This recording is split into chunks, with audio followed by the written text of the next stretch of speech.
नाथ कल्पेश्वर महादेव की हर हर महादेव। कि अपनी औलाद को दुख आए, या कौन सा पिता चाहेगा कि उसका बच्चा दुख में पड़ जाए, कि उसके बच्चे के ऊपर कर्जा हो जाए, कि उसका कहीं एक्सीडेंट हो जाए, कि उसका बच्चे के ऊपर भयानक बीमारी आ जाए?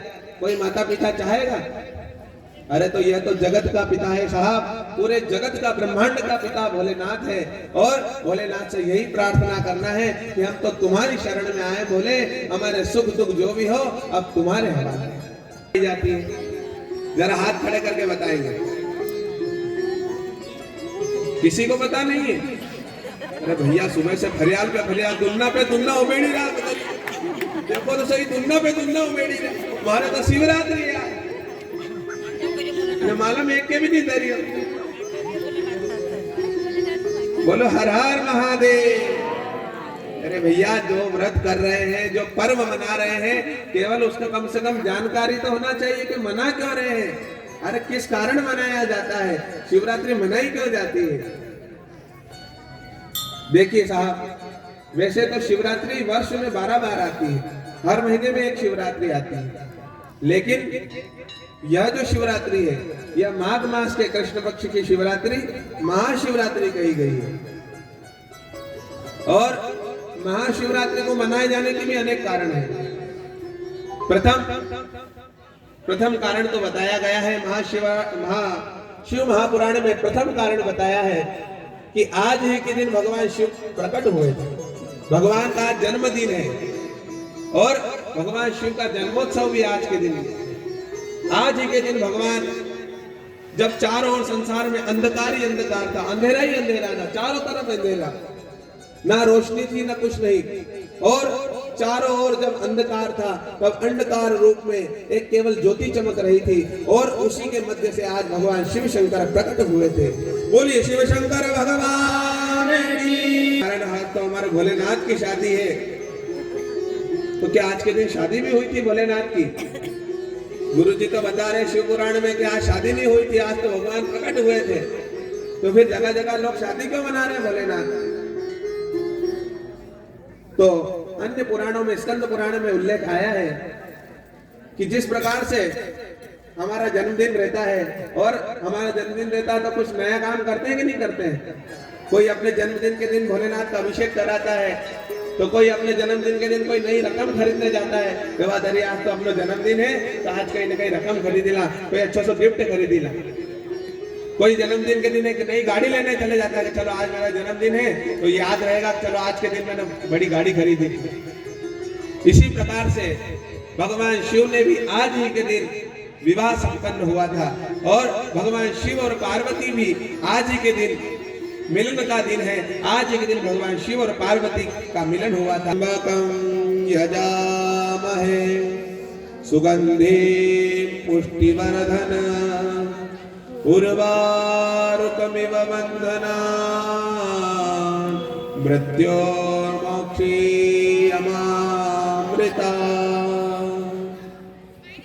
बोलिए शिव शंकर भगवान की जय। करने वाले हैं ऐसे वेदव्यास जी महाराज कथा का वाचन कर रहे हैं। सूत जी महाराज एवं सभी ऋषि एक दिन भगवान वेदव्यास जी के पास जाकर पहुंचते हैं और कहते हैं, हे व्यास जी महाराज, आपने बहुत सारी कथाएं कही हैं, लेकिन कहीं शिव की विशेष कथा आपने कभी कही नहीं है।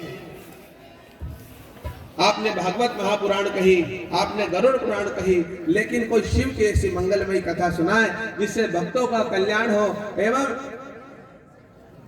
जिसमें भक्तों को पता चले कि शिव को किस प्रकार प्रसन्न किया जाता है। भगवान की छोटी छोटी पूजा से भी भगवान शिव प्रसन्न हो जाते हैं। ऐसा शिव पुराण में लिखा है कि छोटी सी छोटी पूजा से भी भगवान प्रसन्न हो जाते हैं, छोटा जल चढ़ा देने से ही प्रसन्न हो जाते हैं। ऐसे मेरे भोले भाले भोलेनाथ हैं। जब माता पार्वती और शिव का विवाह हुआ था तो माता पार्वती ने कहा, देखो भोलेनाथ, भगवान विष्णु के पास कितना बड़ा बंगला है, पूरी द्वारिका पूरी नगरी कितनी सुंदर है, लोग वहाँ घूमने जाते हैं, वहाँ तीर्थ करने जाते हैं, भगवान के वृंदावन धाम में जाते हैं, भगवान के गोकुल मथुरा धाम में जाते हैं, वहाँ भगवान के बड़े बड़े महल बने हुए हैं। तो भोलेनाथ, आप तो देवों के भी देव महादेव हो। अरे बाकी सब तो देव है, लेकिन आप तो देवों के भी देव हो, आप महादेव हो, तो क्या हमको घर की आवश्यकता नहीं है? अरे मैं भी आपके संग रहती हूँ, मैं कई समाज में जाती हूँ, कई शादी ब्याह में जाती हूँ, तो मेरे को बड़ी शर्म आती है। बोले ना, सब तो अपने घर चाय पिलाने ले जाते हैं, न कोई अपना मकान दिखाने ले जाता है, कोई अपना बंगला दिखाने ले जाता है, न अपन हमको तो बुलाने में भी शर्म आए। बोलो हर हर महादेव। माता पार्वती की यह विनती सुनी तो भोलेनाथ ने विश्वकर्मा भगवान को बुलाया और विश्वकर्मा से कहा कि हे विश्वकर्मा, ऐसी सुंदर नगरी बनाओ, ऐसा सुंदर महल बनाओ जो आज तक किसी ने नहीं बनाया। नगरी स्वर्ण की बनाई, एक भी जगह ईंट पत्थर का उपयोग नहीं करा, पूरी नगरी सोने की बना दी। घर बनाता है आदमी और घर बनाने के बाद क्या करता है, उसका मुहूर्त करता है, उसका उद्घाटन करता है। उद्घाटन करने के लिए पंडित जी को बुलाता है कि किसी अच्छे ब्राह्मण को बुलाए, सत्यनारायण की कथा कराए और चारों ओर ब्रह्मांड में घूम गए, लेकिन उन्हें एक विद्वान ब्राह्मण की तलाश थी और ऐसा सर्वश्रेष्ठ ब्राह्मण केवल रावण ही था। बोलो हर हर महादेव। जो भगवान शिव का परम भक्त था और सबसे विद्वान ब्राह्मण अगर कोई था तो वह रावण था। रावण को बुलाया, भगवान शिव ने अपने नए मकान की पूजा कराई। नए मकान की पूजा कराने के बाद उसमें ग्रह शांति हुई, गृह प्रवेश हुआ। और जब गृह प्रवेश होता है ना, तब बहन बेटी दरवाजा रोकती है, बहन बेटी दरवाजा रोकती है और साथ ही साथ ब्राह्मण देवता दरवाजा रोकते हैं और वहां पे उनको नेक देना पड़ता है। और जब नेक दे देते हैं तब आपको घर में प्रवेश करने की आज्ञा दी जाती है। बोलो हर हर महादेव। और माता पार्वती के बारंबार विनय करने पर भगवान ने बड़े मन से, बड़ी इच्छा से और बड़े भाव पूर्वक भगवान ने एक बड़ी सुंदर नगरी पूछा भोलेनाथ ने कि बोलो ब्राह्मण देवता क्या चाहिए आपको। तभी रावण ने कहा कि हे भोलेनाथ, यह लंका नगरी ही मुझे दे दो। भगवान ने तक्षण संकल्प लेकर छोड़ दिया और उसी समय लंका नगरी का दान कर दिया। अकथ कथानि शिव योगी, और देते देते अपने वस्त्र भी लुटा दिए। और अकथ कथानि शिव योगी, भक्तों पर सर्वस्व लुटाकर बने मशानी शिव योगी। सब कुछ लुटा दिया, देते देते अपने वस्त्र को भी दान दे दिया और जाकर शमशान में रहने लगे। तो राहगीर को पकड़ लेता, उसके सारे पैसे छीन लेता, उसको मार देता, उसको हानि पहुंचा देता था। कोई महिलाएं निकलती तो उनके गहने छीन लेता था। इतना दुराचारी गुरुद्रह नाम का एक भीन हुआ। लेकिन एक दिन योग संयोग की बात है, महाशिवरात्रि का महापर्व आया है, माघ मास आया है। माघ मास की कृष्ण पक्ष की आज त्रयोदशी तिथि है और आज ही के दिन वह गुरुद्रह अपने घर पर विश्राम कर रहा है। रात्रि में कहीं चोरी करने गया था, कहीं डाका डालने गया था, लेकिन सफल नहीं हो सका। रात भर जागते जागते निकल गई तो दिन में सो रहा था। अब संध्या का समय हुआ, प्रदोष काल का समय हुआ, दिन की 4 बज गई। आज घर में कुछ भोजन नहीं मिला तो सभी घर वाले परेशान होने लगे। गुरुदेव की पत्नी उससे जाकर कहती है, अरे स्वामी उठो, क्या आज भोजन की व्यवस्था नहीं करनी है? अपने माता पिता सुबह से भूखे हैं, अपने बच्चे भूखे हैं, मुझे इतनी जोर से भूख लग रही है। आज सुबह से आप सब्जी लेकर नहीं आए, बाजार से कोई सामग्री लेकर नहीं आए। अरे घर में बनाए तो क्या बनाए? आज शिकार करने के लिए वन में निकल गया है और शिकार करने के लिए जब धनुष लेकर निकला, बाण लेकर निकला, साथ में ही जाते जाते जब घर से निकल रहा था तो उसकी पत्नी दौड़ती दौड़ती आई, एक जल का पात्र लेकर दे गई। इन योग से उसे कोई शिकार नहीं मिला, एक भी शिकार उसे नहीं मिला। सूरज ढलने लगा, रात्रि होने लगी, अंधेरा होने लगा तो और ज्यादा चिंता में पड़ गया। हे राम, आज अगर मैंने, रात्रि का समय हो गया है, घर वाले बच्चे सारे भूखे हैं, वृद्ध माता पिता दोनों भूखे हैं, अगर आज मैंने उनका पेट नहीं भरा तो क्या होगा? सोचने लगा, इस जलाशय के पास में यहाँ यहीं बैठ जाता हूँ, यहाँ कोई ना कोई जीव जंतु जल पीने अवश्य आएगा। मन में यह विचार करने लगा कि जल पीने के लिए कोई अवश्य यहाँ जीव जंतु आएगा और जब यहाँ जल पीने कोई जीव जंतु आएगा तो उसे मारकर मैं शिकार कर कर अपने घर ले जाऊंगा और अपने परिवार का पालन पोषण करूंगा। यहाँ छुप कर बैठ जाऊंगा तो कोई जीव जंतु मुझे देख नहीं पाएगा और यहाँ छुप कर बैठूंगा और जैसे ही कोई आएगा तो मैं उसे मार दूंगा। अन्न और जल के उसका रात्रि का पहला प्रहर बीत गया, लेकिन कोई उसे शिकार नहीं मिला। बिना अन्न के, बिना जल पिए और याम में भगवान शिव जल एवं अन्न के बिना बीत गया। और जैसे ही प्रथम याम बीतता है और कुछ समय ही बीतता है, एक हिरणी जल पीने वहां आ जाती है। जैसे ही हिरणी वहां आती है और हिरणी को देखकर आज गुरुग्रह बड़ा प्रसन्न हो जाता है, मुख पर उसके खुशी का आनंद हो जाता है, चेहरा खिल उठता है। अरे वाह, अब तो यह हिरणी आ गई है, इसे मारकर मैं अपने परिवार का पालन पोषण करूंगा। जाने अनजाने में ही नीचे गिर जाते हैं और योग संयोग की बात है, उसी बिलपत्र के वृक्ष के नीचे एक शिवलिंग रखा हुआ था। उस शिवलिंग के ऊपर जाने अनजाने में ही बिलपत्र चढ़ जाते हैं। साइड में जो जल का पात्र टंगा हुआ था, बगल में शिव के ऊपर वह जल गिर जाता है और भगवान शिव के प्रथम याम की पूजा संपन्न हो जाती है। भगवान शिव प्रसन्न हो जाते हैं। बोले शिव शंकर भगवान की जय। में भगवान के प्रथम प्रहर की पूजा कर ली। उसको तो पता ही नहीं था कि आज शिवरात्रि है, उसको तो पता ही नहीं था कि भगवान को जल भी चढ़ाते हैं कि बिलपत्र चढ़ाते हैं, लेकिन जाने अनजाने में ही उससे चढ़ गए और प्रथम याम की जैसे ही पूजा संपन्न हुई, भगवान शिव ने प्रसन्न होकर आशीर्वाद दिया, जा तेरे सभी पापक मैं नष्ट कर देता हूं। नेत्रं चत्रयायुधं त्रिजन्म पाप संहारं एक बिल्वं शिवार्पणम्।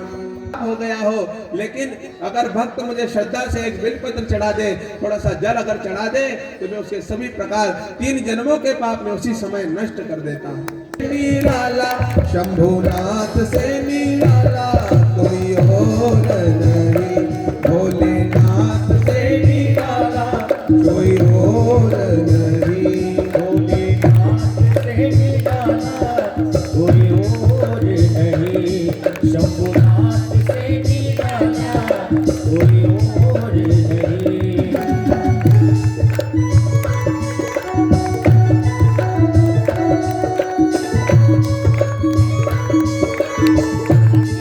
कोई और नहीं, ऐसा बिगड़ी बनाने वाला और नहीं, ऐसा बिगड़ी बनाने वाला और नहीं, भोलेनाथ से निराला कोई और नहीं।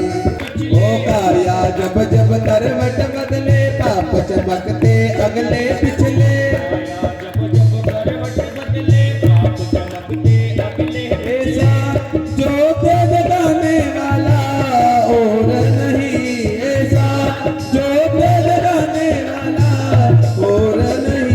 भोलेनाथ से निराला कोई और नहीं, भोलेनाथ से निराला कोई और नहीं, भोलेनाथ से निराला कोई और नहीं, भोलेनाथ से निराला कोई और नहीं, कोई और नहीं, कोई और। थोड़ी सी परी माता को ने पूछा तो कैसी बताए मेरी बात? अच्छा बताए कि नहीं बताए? फिर आए से आए न हटे सब, ओ भाई नारियल बदारो, ओ परी माता यो रहियो, ओ कंडो जलावा धरी पण कहीं रहियो परी माता। भैरू महाराज की पूजा मत करो, थोड़ी देर में साकल कुटवा लगी जाए। जय चमत्कारी भैरू। लेकिन भोलेनाथ तो सदा भोले भंडारी है, उनकी पूजा करो, उनकी पूजा में गलती हो जाए, उनकी पूजा में त्रुटि हो जाए, उनके व्रत में खंडन हो जाए, प्रदोष का व्रत कराने शाम को कुछ खवा जाए, लेकिन भोलेनाथ कभी नाराज नहीं होते। भोलेनाथ कभी भक्तों को दुख नहीं देते, भगवान कभी नाराज नहीं होते। इसीलिए कहा गया है कि भोलेनाथ से निराला कोई और नहीं। जो रोज शिकार करता है, जो रोज मांस खाता है, जो रोज लोगों की डकैती करता है, लोगों को दुख देता है, घर में चोरी चकारी करता है, लेकिन ये भोला भंडारी कैसा दयालु है। आज केवल जाने अनजाने शिवरात्रि के दिन उसने थोड़ा सा जल उसके हाथ से चढ़ गया, बिलपत्र उसके हाथ से चढ़ गए और केवल बिलपत्र को चढ़ जाने से उसके सभी पाप भगवान ने उसी समय नष्ट कर दिए। कहती है कि यदि कोई भक्त, कोई भी शिव भक्त अगर नियमित रूप से संकल्प ले ले और केवल ज्यादा समय नहीं, 6 महीने तक, कितने समय तक? 6 महीने तक अगर कोई शिव भक्त 6 महीने तक नियमित रूप से भगवान शिव को बिलपत्र चढ़ाता हो और उस बिलपत्र को फिर खा लेता हो, तो भगवान शिव स्वयं कह रहे हैं कि उसकी वाणी सिद्ध हो जाती है, उसकी जिह्वा सिद्ध हो जाती है। इसमें कोई संशय नहीं है। अगर ये बोलो हर हर महादेव। लेकिन भगवान शिव जी एक ऐसे डॉक्टर है, अरे ऐसे नहीं जाओ मंदिर तो कम से कम जैसे डॉक्टर से मिलने जाते हैं कि नहीं टाइम टू टाइम, अरे भैया 7 दिन की दवाई थी तो 7वें दिन बताने जाना पड़े, नहीं जाओ तो फिर वापस बीमारी हुई जाए।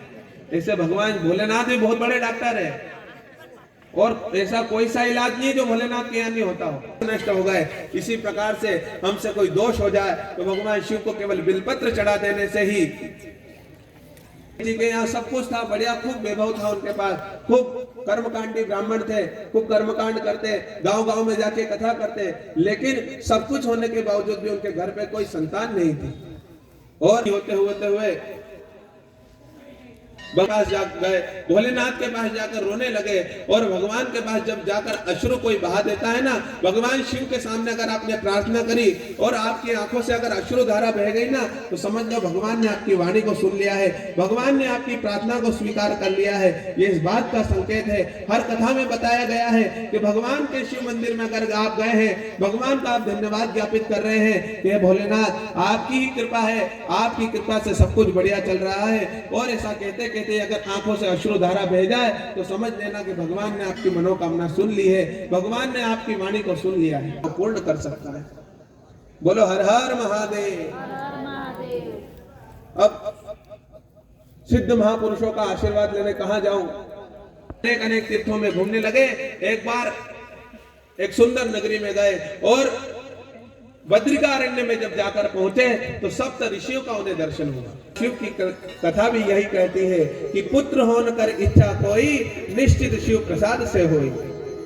अगर किसी के मन में पुत्र की लालसा हो, संतान की लालसा हो, पुत्र होने कर इच्छा कोई, तो निश्चित शिव प्रसाद से हुई। संदेह नहीं है, भगवान के अनन्य भक्त थे, और जब भाग्य में संतान नहीं थी, लेकिन भगवान शिव की तपस्या करी, भगवान भोलेनाथ प्रकट हो गए और प्रकट होकर आज आशीर्वाद दिया कि मांगो ब्राह्मण देवता, मैं तुम्हारी तपस्या से प्रसन्न हुआ हूँ, क्या चाहिए? तब ब्राह्मण देवता ने कहा, है भोलेनाथ, मेरे घर में कोई संतान नहीं है, इसलिए आप मुझे संतान दे दीजिए। भोलेनाथ के घर पर संतान हुई, लेकिन भोलेनाथ ने कहा कि बताओ ब्राह्मण देवता, पंडित जी, कैसी संतान चाहिए? अच्छी संतान चाहिए कि बुरी संतान चाहिए? अच्छे कर्म करने वाली चाहिए कि कुकर्म करने वाली चाहिए? तो पंडित जी ने पूछा कि भोलेनाथ, दोनों में क्या अंतर है? अच्छी औलाद में बुरी औलाद में क्या अंतर है? बोलेगा, अच्छी औलाद की उम्र रहेगी केवल 4 साल, अच्छी संतान अगर दूंगा तो वह केवल 4 साल तक जीवेगी, और बुरी संतान अगर मांगोगे तो वह बहुत साल तक जिएगी, दीर्घायु होगा, लेकिन जीवन भर तुमको दुख देगा। और अच्छी संतान चाहिए तो 4 वर्ष की उसकी आयु रहेगी, लेकिन 4 वर्ष में तुमको बहुत सुख देगा। ब्राह्मण देवता ने सोचा कि बुरी संतान से तो अच्छा थोड़े समय का सुख ही अच्छा, और भगवान से मांग लिया है कि आज भोलेनाथ से कह दिया कि मुझे एक अच्छी संतान दे दो। भोलेनाथ ने आशीर्वाद दिया, ब्राह्मण देवता के घर में संतान हुई है। अब वह संतान धीरे धीरे बड़ी होने लगी। 1 वर्ष बीत गया, ब्राह्मण देवता का दिल तो धक धक करता था कि अब 1 वर्ष तो बीत गया, केवल 3 वर्ष इसके बाकी है। तुमको ये संतान दी है, एक ऐसा महामंत्र मैं तुमको बताता हूँ जो जीवन को बढ़ा सकता है। अरे जो ब्रह्मा जी ने आयु लिखी हो ना, उस आयु को भी अगर कोई एक ऐसा मंत्र है जो बढ़ा सकता है। अगर कोई बिस्तर पे पड़ा हो, मौत के घाट पे पड़ा हो, हार्ट की बीमारी हो गई हो, डॉक्टर ने कह दिया कि भैया अब कुछ नहीं होगा, आईसीयू में चढ़ा है, वेंटिलेटर पे आदमी मरने वाला है, लेकिन ऐसा एक शिव का मंत्र है जिसके प्रभाव से व्यक्ति अपनी मृत्यु को भी जीत सकता है। और उस 4 वर्ष के बालक को आज ब्राह्मण देवता ने शिव की शरण में भेज दिया है, और शिव की शरण में जाकर महामृत्युंजय का जाप करना जब उन्हें प्रारंभ किया, और महामृत्युंजय का जब जाप किया, यम के दूत जब आने लगे और यम के दूत जैसे ही आकर ले जाने लगे, तो उसी समय देवाधिदेव महादेव प्रकट हुए हैं, और महादेव ने यम को भगा दिया है और कहा, यह तो मेरी संतान है, इसने आज महामृत्युंजय का जाप किया है, जिससे मैं प्रसन्न हुआ हूं। अब इसकी मृत्यु को तुम नहीं छू सकते, तुम इसे नहीं ले जा सकते। और वह महात्मा मार्कंडेय ऋषि हुए। बोलिए मार्कंडेश्वर भगवान की जय। लगा, हिरण्य ने दोनों हाथ जोड़कर कहा कि हे शिकारी, हे गुरुदेव, आप मुझे मत मारो, मेरे घर पर छोटे छोटे बच्चे हैं जिन्हें मैं छोड़कर आई हूँ। मैं तुमसे प्रार्थना करती हूँ, मैं तुम्हें आज वचन देती हूँ, मेरा वचन कभी मिथ्या नहीं जाएगा। अगर मैं जाकर ना लौटूं तो जो गाय को मारने का श्राप लगता है, गौ हत्या का जो श्राप लगता है, वह मुझे लगे। जो किसी को वचन देकर उससे मुकर जाते हैं, उसका जो श्राप लगता है वह मुझे लगे गया है। शिव की पूजन के उपरांत मन निर्मल जब हो गया, प्रार्थना को स्वीकार किया और उसे हिरण्यक को जाने दिया। इसी प्रकार से उसी समय बीतता गया और भगवान शिव द्वितीय याम में भी बिना अन्न जल के उसका बीत गया और 2 याम की पूजा उसकी हो गई। जैसे ही पुनः हिरणी की बहन वहां पर आती है और उसे मारने लगता है, पुनः जाने अनजाने में पूजा हो जाती है। भगवान शिव प्रसन्न हो जाते हैं, उसके सारे अधम नष्ट कर उसे पुण्यात्मा घोषित कर देते हैं। लेकिन समय बीतता गया, कुछ समय और बीता और समय के बीतते बीते कि हिरण वहां पर आता है, उसे जब मारने लगता है तो हिरण भी शरणागति हो जाता है। लेकिन आज गुरुद्र उसकी बात नहीं मान रहा है, कह रहा है कि तुम्हारी बहन चली गई, तुम्हारी पत्नी यहाँ से चली गई, लेकिन मेरे परिवार का पालन पोषण कैसे होगा? अगर मैं तुम सब पर दया करूंगा तो मेरे परिवार का पेट में कैसे भरूंगा? सौगंध खाता हूँ इस सरोवर के जल की सौगंध खाता हूँ, यदि मैं जाकर ना लौटूं तो मैं बिना जल के जल में तड़प तड़प कर मर जाऊं। बोलो हर हर महादेव। सारे एकत्रित हो गया, आज सारे छोटे छोटे मृग छोटे साथ में जा रहे हैं, कह रहे कि हम भी आपके साथ चलेंगे और सभी भगवान शिव के तट पर चले गए हैं, जहाँ शिवलिंग विराजमान है और वृक्ष पर शिकारी बैठा हुआ है, उसकी शरण में चले गए हैं। सभी हाथ जोड़कर खड़े हैं और कहने लगे कि हे गुरुद्र, हम आज बड़े सौभाग्यशाली हैं, हम तो बड़े सौभाग्यशाली हैं, हमारे तो भाग्य उदय हो गए कि आज हमारा शरीर किसी के भूख को मिटाने के काम आएगा। और उसी समय देवादिदेव महादेव प्रकट हो गए। बोलिए शिव शंकर भगवान की जय। अनादिकल्पेश्वर महादेव की जय। भगवान शिव शिवलिंग में से प्रकट हो गए हैं और भगवान शिव ने प्रकट होकर आशीर्वाद दिया है। आज गुरुग्रह नाम का शिकारी भी शरणागत हो गया है और प्रार्थना करने लगा, हे देवादिदेव महादेव, मुझसे जाने अनजाने में पूरा जीवन मैंने पापों को करते करते बिता दिया, लेकिन मैं आज आपकी शरणागति हूँ। आज के बाद मैं संकल्प लेता हूँ, किसी जीव की हत्या नहीं करूंगा, किसी का बुरा नहीं करूंगा, किसी जीव को नहीं मारूंगा।